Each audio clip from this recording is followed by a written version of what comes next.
Okay, so NHK helmet, no? Ito po yung gray. Matte gray po siya. Ang series po niya is K5R, no? K5R series po siya. So ngayon lang natin siya magagamit after na bili natin siya nung April. Actually yung lens niya hindi talaga ito. Bumili pa tayo ng extra lens na clear, ano? And then nagtanong tayo kay Hansi, wala pang available si Hansi chin mount. So gumamit lang tayo ng strap type, no? Ito yung kanya naging forma dito. Yun nga lang, hindi siya masyadong secure kasi medyo siya magalaw dito, no? Ayan. Pero naigpitan naman yan, kaya lang inaalala ko kasi yung pinakagoma dito sa loob eh. Okay, so ito yung pinaka-forma niya with GoPro. Ayan. Siyempre yung ating immortal bag, no? Galing, sakto-sakto, no? So ngayon, getting ready for a short ride, no? So kita-kits sa daan, guys.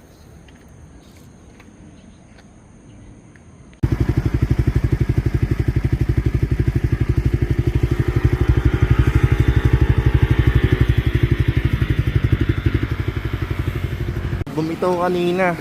Hindi ko na alam saan naglagay yung tornilyo kaya tumama na dito. Shit. Gas-gas tuloy yun.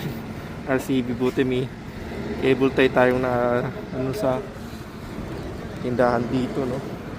Cable tie muna tayo dito. Ayan, bumitaw eh. Gas-gas tuloy. Ay, isa yung RCB. Ayan. Sa may along. So ayan, malug pa rin siya, delikado talaga, dapat tornilyo dapat siya. Okay, wala, no choice tayo. Hopefully magka-problema dito, wala pa siyang prosuporta dito eh. So yan, may tornilyo tayo na bili dito, no?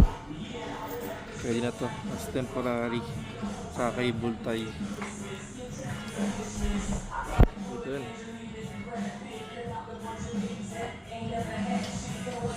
Salamat po, may tornilyo dito.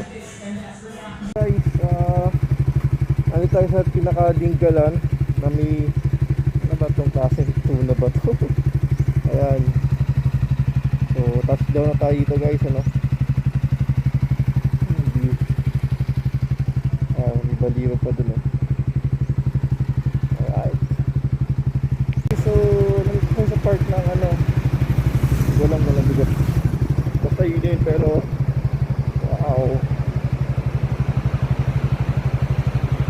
kaya pa, no? Ang nariling ko talaga dito yung rampas ng ano, ng dagat.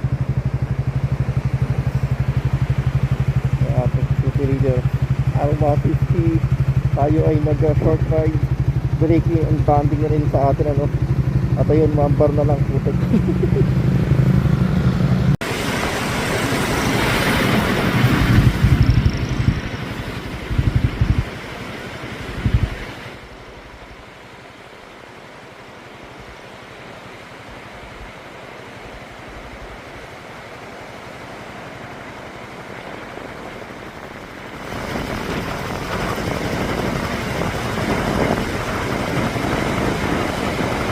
So, nasa pinaka roof deck tayo ni Timbre Cafe.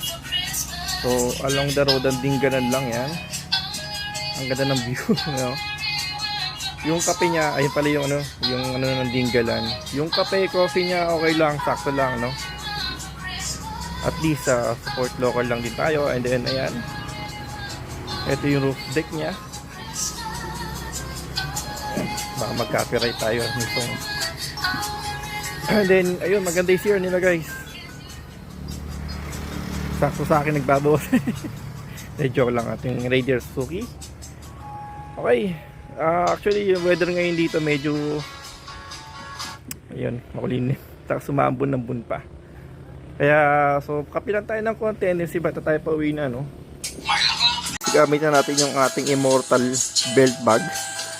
Grabe, immortal talaga sa kapal. Okay, so check natin to, no? Patay tayo, baka mag-copyright. Sorry, pero ayan, ha. Siyempre, ano laman ito? Ayan, guys. So, meron tayong ating favorite na tinapay, wheat bread, and then peanut butter, yung ating kape. So, explore lang natin ng konti, no? Palaman ng ating bag, belt bag. Ayan, maganda yung mga packet niya, no? Okay, tapusin ko na ito ng 1 minuto, pero ito yung mga packet niya. Pwede ba yung yata, no? Ayan, may packet pa dito. So, totally belt bag, napaka-immortal, wala akong masabi. Sa pangalan talagang immortal bag na talaga siya. Tapos, ang ganda niyan guys, may packet pa rito. Ayan, kaya, ayun, may laman tayo 50 pesos. Kaya sakto-sakto talaga siya. So, for now, ito lang muna ating product review. Ito ano, may tag pa yan. Okay, so immortal bag, belt bag ano. Dito lang yan. Siyempre.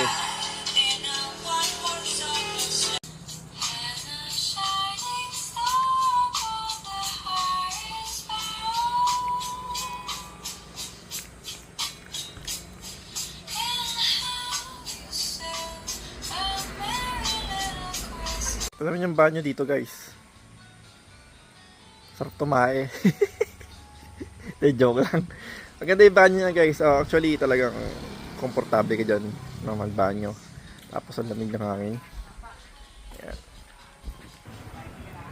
Ayun, sakto-sakto no.